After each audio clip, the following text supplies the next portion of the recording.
from the Old Testament, Exodus chapter number 3, verse number 14, in which God said that I am that I am.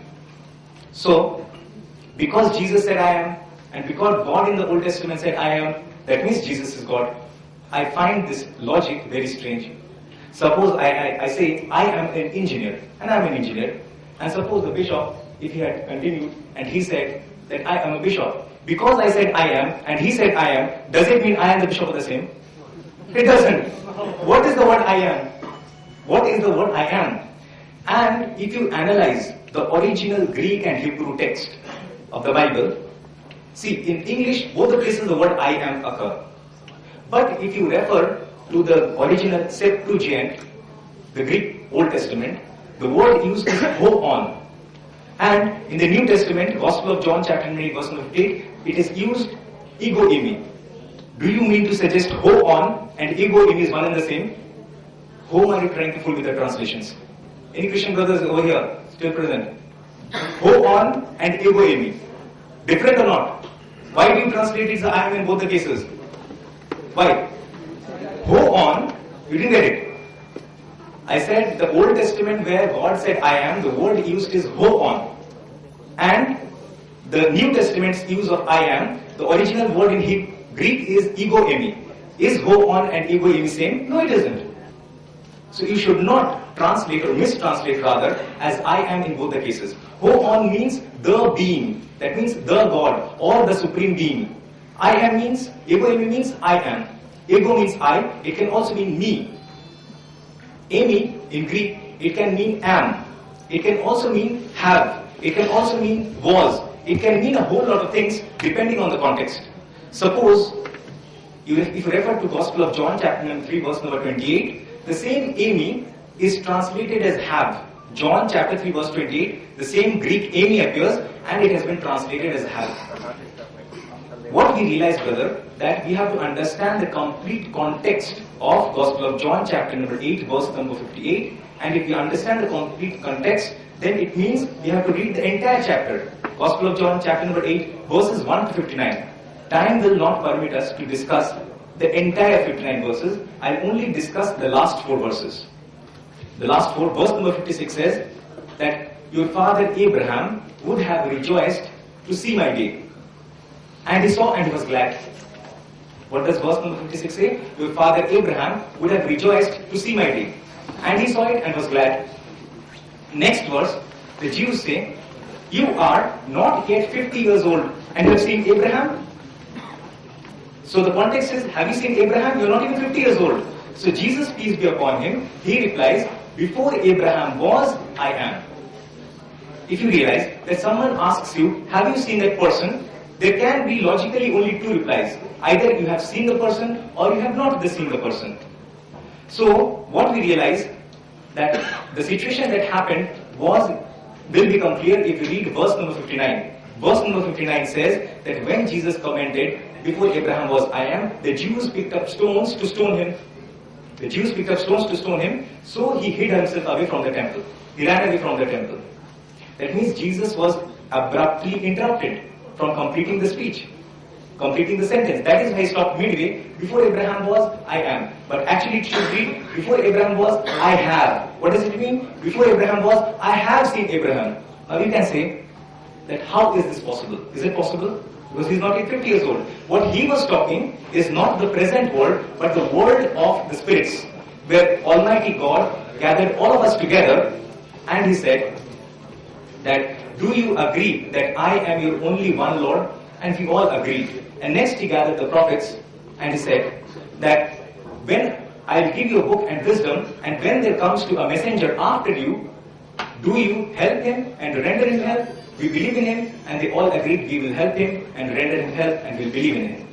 So in that spiritual realm, in that spiritual world, it is not impossible for Jesus to have seen Abraham. So that is why in this context he said, I am. I have seen Abraham before he was even born. Now why did the Jews bring up the issue of Abraham? It was not Jesus, but the Jews who brought up the issue of Abraham. Because they thought that Jesus, peace be upon him, he was blaspheming. He was insulting their intelligence. This is what they thought. That is why they picked up the stone to stone him. But actually, it wasn't the case. Because in the same chapter, John chapter 8 verse 29, if you read, it says, Jesus said, I do only those things which pleases the Father. He did not say, I do only those things which please me. If he is God, he should say, those things which please me. But rather he said, I do only those things which pleases my Father. So in context, we understand that Jesus did not claim divinity. As far as the verse of John chapter 1 verse 1 is concerned, that this is the most often quoted verse in support of divinity of Christ. It says, in the beginning was the Word, and the Word was with God, and the Word was God. Is there anyone, any Christian, any other one? Then again, please come forward. Request you to just come forward, please, and just help you out with the answer. So in John chapter number 1, verse number 1, it says, in the beginning was the Word was with God, and the Word was God. John chapter 1, verse 1. In the beginning was the Word was with God, and the Word was God. In both the instances where the word God appears, you see God with a capital G, suggesting that God the Father is God, as well as Jesus, He is God. But when you refer to the Greek, you can verify later, you can just understand the Greek translation. If you refer to the Greek, the first occurrence of the word is ton theon, and the second occurrence is theos in Greek. The word theos is fundamental to understanding this issue. The word theos means a god or any god, a deity, a divinity. A lot of meanings are there. It does not mean anything specific. But when we want to make it specific, Greek has the rule of adding definite articles, just as in English, the. So in Greek, there is ho and there is ton. When the word theos is used as a subject, the word ho is used to indicate that it is the god. When the word theos is used as an object, it becomes theon, and the definite article becomes ton. So the word used is ton theon.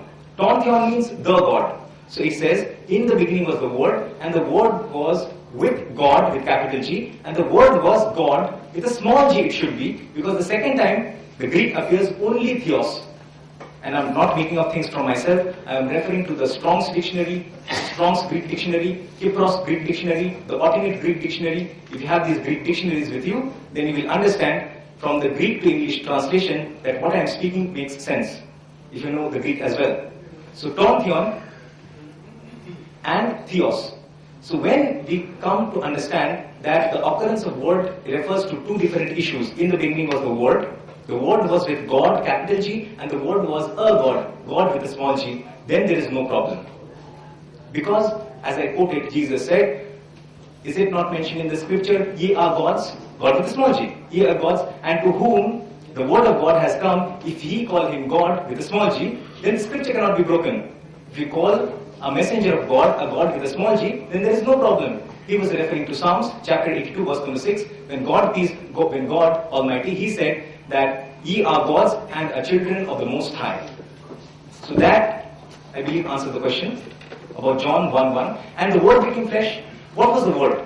The Word was the pronouncement of God be, in Arabic kun.